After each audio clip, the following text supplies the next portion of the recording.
Have you ever felt out of place, as if others had already decided you didn't belong before even knowing you? That's exactly what happened to Bianca Censori in a first-class lounge in Paris. A casual remark turned into an unexpected insult. But what happened next shocked everyone. Before we get into this incredible story, have you ever experienced a moment where someone judged you unfairly or made you feel out of place? Share your experience in the comments below. We'd love to hear your story. And if you enjoy powerful, eye-opening stories like this one, don't forget to like, subscribe, and turn on notifications so you never miss an update. Kanye West and Bianca Censori were waiting at a first-class lounge in Paris, preparing for a long flight home. The air was filled with quiet conversations, the sound of clinking glasses, and the occasional announcement over the intercom. Bianca sat comfortably in a corner, dressed in an elegant yet simple outfit, scrolling through her phone. She wasn't seeking attention, but when you're married to Kanye West, attention tends to find you whether you like it or not. Across the lounge, a woman dressed in high-end designer clothing adjusted her oversized sunglasses. Her handbag, worth more than most people's yearly salaries, sat on the seat beside her as if it deserved its place. She took a sip of her champagne, her sharp eyes landing on Bianca. A sneer formed on her lips as she leaned toward her equally well-dressed companion. "Can you believe it? Some people don't belong here," she said, not bothering to lower her voice. Her friend chuckled, shaking her head. "I suppose money can buy anything these days, even a seat in first class."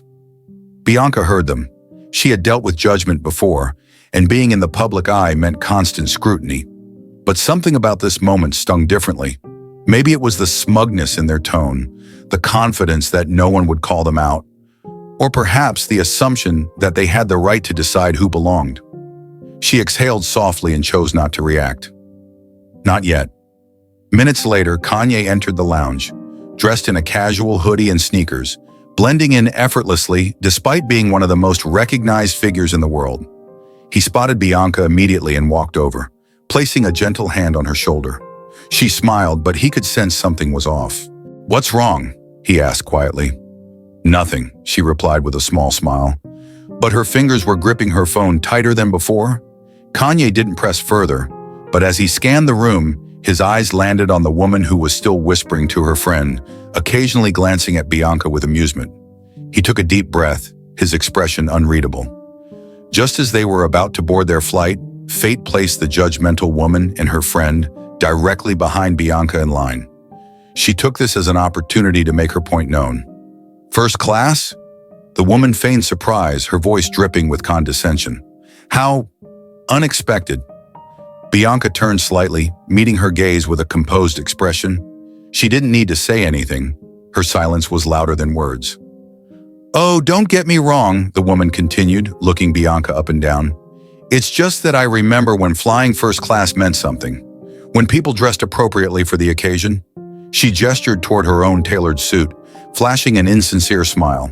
"But I suppose times have changed." Bianca didn't react. She had faced worse. The woman smirked, assuming she had won this unspoken battle. Kanye had been quiet up until this point, but now he turned around. Slowly, purposefully. The lounge grew still. "We're all flying the same plane," he said, his voice calm yet firm. "Breathing the same air, sitting in the same cabin, but somehow you think you're better." The woman's smirk faltered. She wasn't expecting him to respond, let alone address her directly.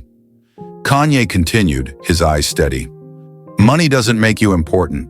The way you treat people does." A few passengers nearby glanced up from their phones, sensing the tension. The woman shifted uncomfortably, clearly not used to being challenged. "Excuse me?" She scoffed, attempting to regain control of the situation. "I was simply stating an observation." "No," Kanye said, shaking his head slightly. "You were being disrespectful. You don't have to like her, but you don't get to look down on her just because you think your clothes make you special." The lounge was silent now. Even the flight attendants hesitated in their movements, waiting to see how this played out. The woman's friend suddenly found great interest in the floor, unwilling to meet anyone's gaze. The woman herself swallowed, her bravado slipping away under the weight of the attention, now focused on her. Kanye turned back to Bianca, taking her hand in his. He didn't need to say anything more. The message had been received loud and clear. As they boarded the plane, Bianca finally spoke. "You didn't have to say anything." "I know," Kanye said with a small smile, "but I wanted to." The woman, now seated a few rows behind them, kept her eyes down for the rest of the flight. Whatever sense of superiority she once carried had vanished, replaced with the realization that she had misjudged not only Bianca, but the situation entirely. This wasn't just about an insult.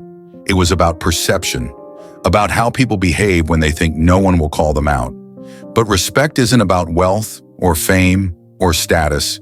It's about character.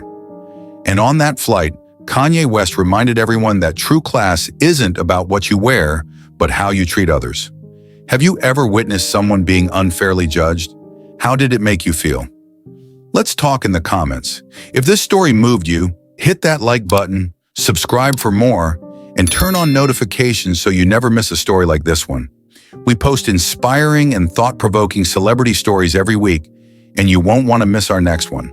So stay tuned and remember, real class isn't about what you have, but about who you are.